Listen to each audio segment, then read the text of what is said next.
हरे कृष्णा। चातुर्मास की 4 महीनों में सबसे पहले आता है श्रावण मास, जो कि इस बार 25 जुलाई 2025 शुक्रवार से शुरू हो रहा है। स्कंद पुराण में स्वयं शिवजी कहते हैं कि उन्हें ये मास अत्यधिक प्रिय है और इसलिए इस मास में भगवान शिव की विशेष पूजा अर्चना और तपस्या की जाती है। इससे वे सरलता से प्रसन्न होते हैं और भक्त को अपनी इच्छानुसार वरदान देते हैं। तो चलिए आज के इस वीडियो में जानते हैं कि शास्त्रों के अनुसार श्रावण मास की व्रत विधि क्या है, इस मास में किन नियमों का पालन करना चाहिए, क्या खाना चाहिए और क्या छोड़ देना चाहिए। इस मास में कौन से कार्य नहीं करने चाहिए, श्रावण मास का पालन करने से क्या क्या लाभ मिलेंगे और इस मास में और कौन से विशेष पर्व और व्रत किए जाते हैं, इन सब के विषय में आज हम चर्चा करेंगे। आज का ये वीडियो थोड़ा लंबा होगा लेकिन पूर्ण रूप से उपयोगी होगा आपके सभी प्रश्नों के उत्तर के साथ, तो अंत तक इसे अवश्य देखिएगा। तो चलिए आज का ये श्रावण मास विशेष वीडियो आरंभ करते हैं।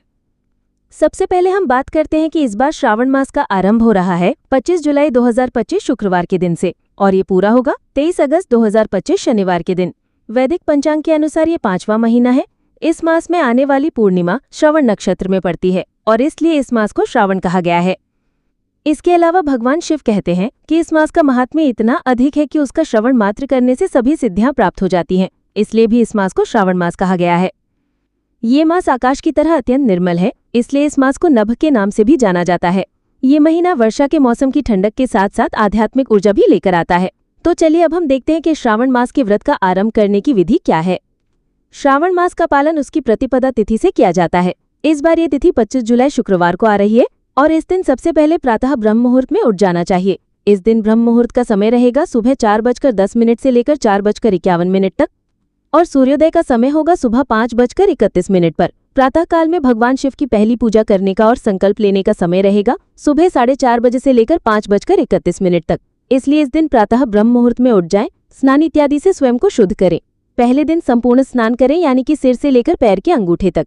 स्नान के बाद धुले हुए स्वच्छ वस्त्र पहने, अगर सफेद रंग के वस्त्र हैं तो श्रेष्ठ हैं। उसके बाद अपने घर में जो पूजा का स्थान या फिर मंदिर है उसे स्वच्छ कर लें। उस पूरे स्थान को गंगा जल छिड़ककर पवित्र बनाएं। उसके बाद भगवान के लिए कुछ मीठा भोग बनाएं और उसे भगवान को अर्पित करते हुए उन्हें जगाएं। अब मंदिर में या पूजा के स्थान पर भगवान शिव की प्रतिमा, शिवलिंग या फिर उनके चित्र की स्थापना करें। उन्हें स्वच्छ आसन पर स्थापित करें। उनका आवाहन करते हुए उन्हें अपने घर और जीवन में आमंत्रित करें। शिव पंचाक्षर मंत्र का जप करते हुए उनकी पूजा करें। अगर शिवलिंग या प्रतिमा है तो पंचामृत से उनका सबसे पहले अभिषेक करें। उसके बाद उन्हें निर्मल जल से अभिषेक करके वस्त्र से स्वच्छ कर लें। अब उन्हें चंदन, कपूर, बेलपत्र, दूर्वा, धतूरे के फूल इत्यादि अर्पित करें। उसके बाद उनकी आरती करें और फिर धूप तथा दीप अर्पित करें। भगवान शिव का पूजन समाप्त होने के बाद अब हाथ में गंगा जल लें और इस श्रावण मास का संकल्प लेते हुए इस मंत्र का उच्चारण करें। प्रातः स्नानम करिष्यामि ब्रह्मचर्य व्रते स्थिता, भोक्ष्यामि नक्तन भूशय्या करिष्यामि प्राणिषु दयाः। प्रारब्धे अस्मिन् व्रते देव यद्य में मयते तदा संपूर्णताम यातु प्रसादाते जगतपते। इसका अर्थ है, हे जगतपते भगवान शिव, इस मास में मैं प्रतिदिन प्रातःकाल स्नान करूंगी, ब्रह्मचर्य व्रत का पालन करूंगी, नक्त भोजन करूंगी, पृथ्वी पर सोऊंगी और प्राणियों पर दया करूंगी। हे देव, इस व्रत के प्रारंभ करने पर अगर मेरी मृत्यु भी आ जाए तो आपकी कृपा से मेरा ये व्रत पूर्ण हो जाए, मुझे आपकी विशेष कृपा और भक्ति प्राप्त हो।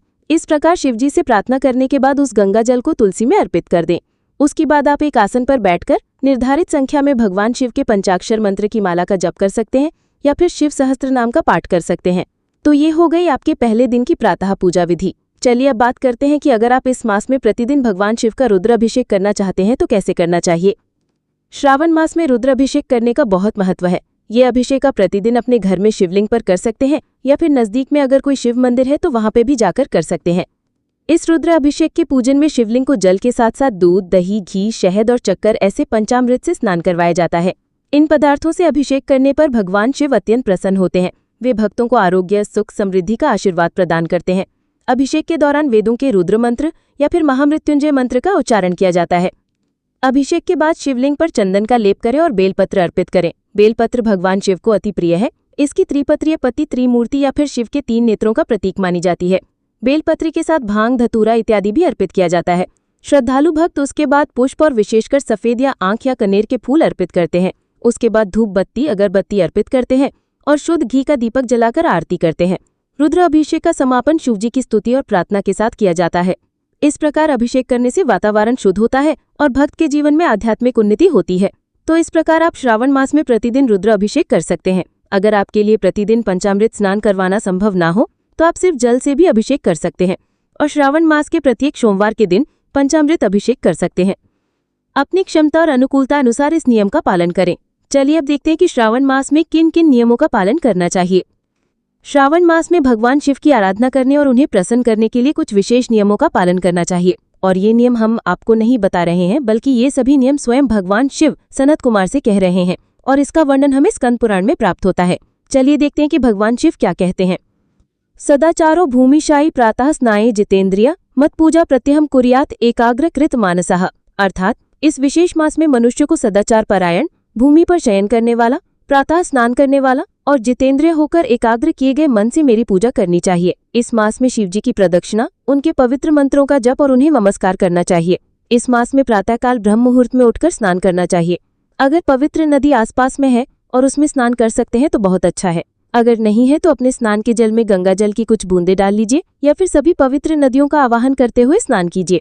ऐसा करने से मनुष्य को भगवान शिव के आशीर्वाद और स्वस्थ शरीर प्राप्त होता है। अगर संभव है तो नक्त व्रत का पालन करना चाहिए। नक्त व्रत का अर्थ होता है दिन में एक ही समय भोजन करना। ये हमारी वैदिक परंपरा है और उपवास का एक प्रकार है जिसमें संपूर्ण निराहार नहीं रहना होता है। अभी तो दिन में सिर्फ एक ही बार भोजन लेना होता है। कई भक्त ये नक्त व्रत निर्जला के साथ करते हैं, यानी कि वो पूरा दिन जल और अन्न दोनों का त्याग करते हैं और रात्रि में एक ही समय इन दोनों का सेवन करते हैं। कुछ भक्त निर्जला नहीं रखते, यानी कि वो दिन में जल लेते हैं, दूध लेते हैं, फल लेते हैं और फिर रात्रि में अन्न भोजन लेते हैं। और कुछ भक्त सिर्फ दिन में जल के साथ भी ये नक्त व्रत करते हैं। आप अपनी क्षमता अनुसार इस व्रत को कर सकते हैं। नक्त व्रत के विषय में बताते हुए भगवान शिव कहते हैं कि यति और सन्यासियों को दिन की समाप्ति से पहले, यानी कि सूर्यास्त के बाद की 3 घड़ियों को छोड़कर उसके बाद भोजन करना चाहिए। और गृहस्थ भक्त जो कि नक्त व्रत का पालन करते हैं उन्हें रात्रि में भोजन करना चाहिए। जब तारे दिखाई दें तब गृहस्थ दिन में एक समय भोजन ले सकता है और जब सूर्य मंद पड़ जाए और अपनी छाया शरीर से दुगनी हो जाए तब यतियों और सन्यासियों को भोजन लेना चाहिए। नक्त व्रत में आप अन्न भोजन भी ले सकते हैं, लेकिन इस मास में हरी पत्तेदार सब्जियों और शाक का विशेष रूप से त्याग किया जाता है। इसके उपरांत इस मास में ब्रह्मचर्य का कठोरता से पालन करना चाहिए। भगवान आदि योगी हैं और वे अपने आचरण से जितेंद्रिय होना सिखाते हैं। कामदेव का प्रसंग हम सब जानते हैं, इसलिए उन्हें प्रसन्न करने के लिए अपने इंद्रियों पर संयम रखते हुए अधिक से अधिक सात्विक मनोभाव को अंगीकार करना चाहिए। और ये तभी हो पाएगा जब आहार सात्विक और शुद्ध रहेगा। इसलिए इस मास में लहसुन, प्याज, चाय, कॉफी इत्यादि तामसिक पदार्थों का सेवन छोड़ देना चाहिए। मांस, मछली, अंडे इनका तो स्वाभाविक रूप से हमेशा के लिए त्याग कर देना चाहिए। मांसाहार से बड़ी कोई हिंसा नहीं है और भगवान शिव ऐसे लोगों पर कभी प्रसन्न नहीं हो सकते जो अन्य जीवों की हिंसा करते हों, सिर्फ कुछ क्षण के अपने जीव के स्वाद के लिए। इसलिए अगर आप कभी कभी भी मांसाहार करते हैं तो इस श्रावण मास से संकल्प लीजिए कि आप सदा के लिए मांसाहार छोड़ देंगे।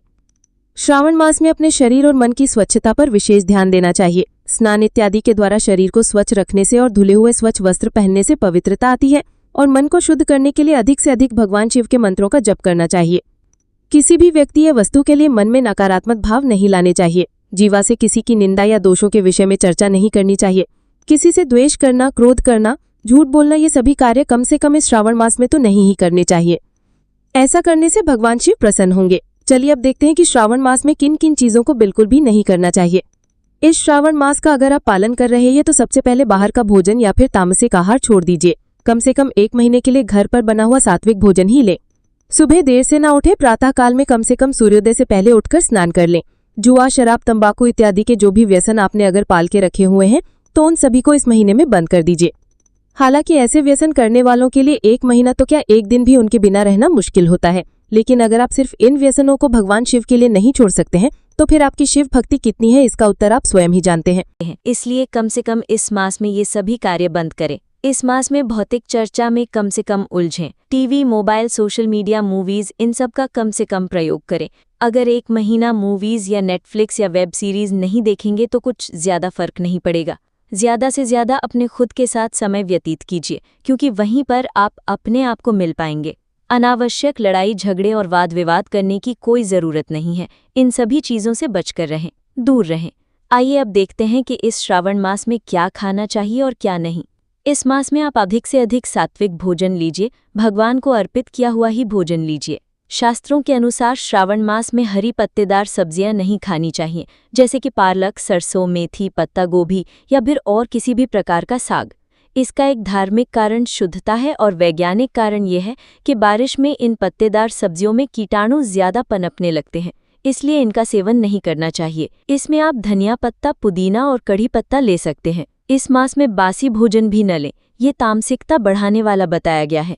इसलिए एक दिन पहले बनाकर फ्रिज में रखकर दूसरे दिन खाने की जो आदत पड़ी हुई है उसे कम से कम श्रावण मास में छोड़ दीजिए। इसके अलावा मांसाहार, लहसुन, प्याज, मशरूम इत्यादि से बना हुआ कोई भी आहार तामसिक होता है, इसलिए उसे भी नहीं खाना चाहिए। ज्यादा तला हुआ, भुना हुआ, मसालों वाला, अत्यंत तीखा या फिर कड़वा भोजन भी नहीं लेना चाहिए। एक ही तेल में बार बार तली हुई चीजें न सिर्फ उस आहार के पोषक तत्वों को नष्ट कर देती हैं, अपितु वो हमारी मानसिक चेतना को भी खराब करती हैं। इसलिए इस मास में बाहर का बना हुआ जंक फूड, चाइनीज फूड, समोसे, कचौड़ी, पूरी इत्यादि सारी चीजें बंद कर दीजिए। ये आपकी सेहत के लिए भी अच्छा नहीं है। कुछ लोग इस मास में बैंगन और मूली को भी वर्जित मानते हैं। अगर आप इस मास में नक्त व्रत कर रहे हैं तो दिन में एक समय अन्न भोजन ले सकते हैं, लेकिन अगर आप दिन में एक ही बार भोजन करने वाले हैं तो प्रयास करें कि ये भोजन सात्विक और हल्का फुल्का हो, क्योंकि रात्रि में भोजन करके सोएंगे तो उसके पाचन में आपका शरीर शिथिल पड़ जाएगा।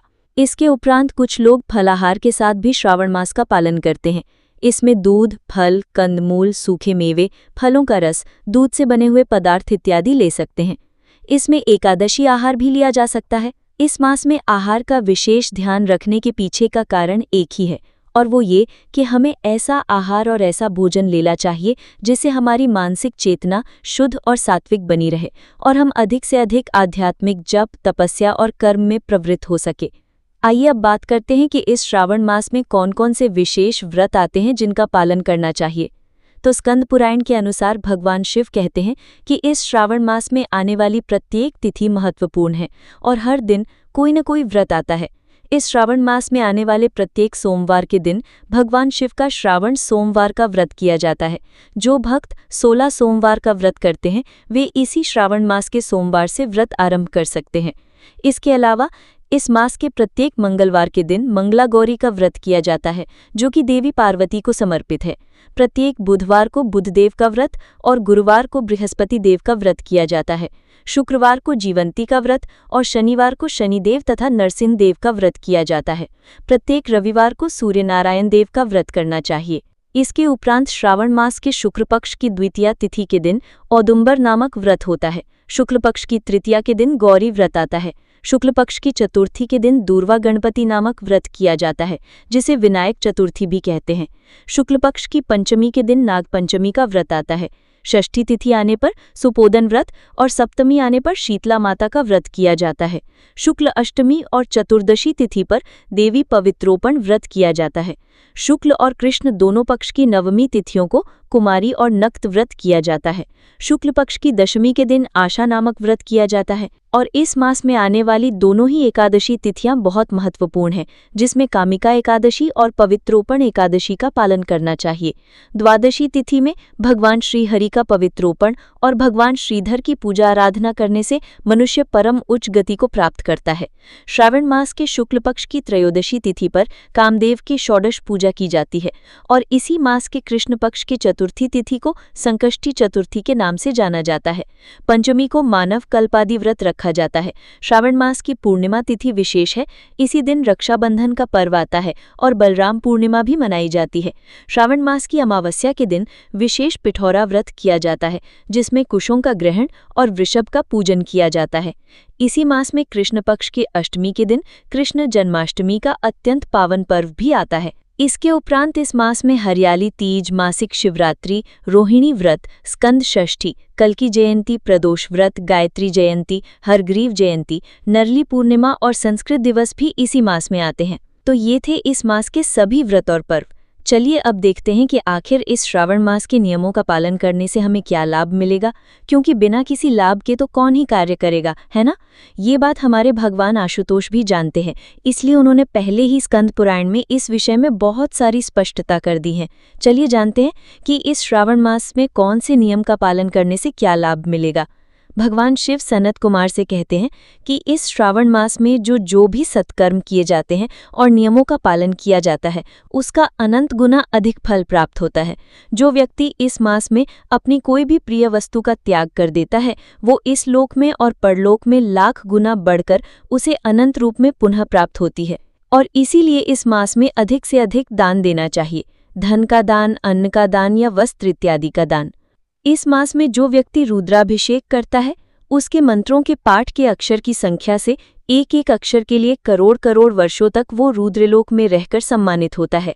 पंचामृत से अभिषेक करने वाले मनुष्य को अमरता प्राप्त होती है। जो मनुष्य भूमि पर शयन करता है उसे 9 प्रकार के रत्नों से जड़ी हुई सुंदर कोमल वस्त्र से आच्छादित 10 तकियों से युक्त रत्न निर्मित दीपों से मंडित हाथी दांत की या फिर चंदन से बनी हुई उत्तम शैया प्राप्त होती है। जो इस मास में ब्रह्मचर्य व्रत का पालन करता है उसके वीर्य की दृढ़ पुष्टि होती है, उसका ओज बल और शरीर की स्वस्थता बढ़ती है। जो निष्काम भाव से ब्रह्मचर्य का पालन करता है उसे ब्रह्मतत्व की प्राप्ति होती है, और जो सकाम भाव से ब्रह्मचर्य का पालन करता है उसे स्वर्ग और सुंदर देव कन्याओं की प्राप्ति होती है। इस मास में दिन में या फिर रात्रि में या फिर सिर्फ भोजन करते समय भी जो मनुष्य मौन व्रत धारण करता है वो महान वक्ता बन जाता है। वो सभी शास्त्रों में कुशल और वेदांगों में पारंगत बनता है। उसकी बुद्धि बृहस्पति के समान बन जाती है। मौन व्रत धारण करने वाले व्यक्ति को व्रत के अंत में घंटा और पुस्तक का दान देना चाहिए। इतना ही नहीं, इन सब के ऊपर इस श्रावण मास के व्रत का पालन करके मनुष्य भगवान शिव की विशेष कृपा प्राप्त कर सकता है और इस दुखों से भरे हुए असार भव सागर से पार हो सकता है। और यही सबसे बड़ा लाभ है जिसकी कामना हम सबको करनी चाहिए। तो ये थी आने वाले श्रावण मास के विषय में संपूर्ण जानकारी। हमें आशा है कि आज के इस वीडियो में आपको बहुत सारी ऐसी जानकारी मिली होगी जो आपके लिए उपयोगी होगी और शायद आपने पहली बार भी सुनी होगी। अगर ऐसा है तो हमें नीचे कमेंट बॉक्स में लिखकर अवश्य बताइएगा।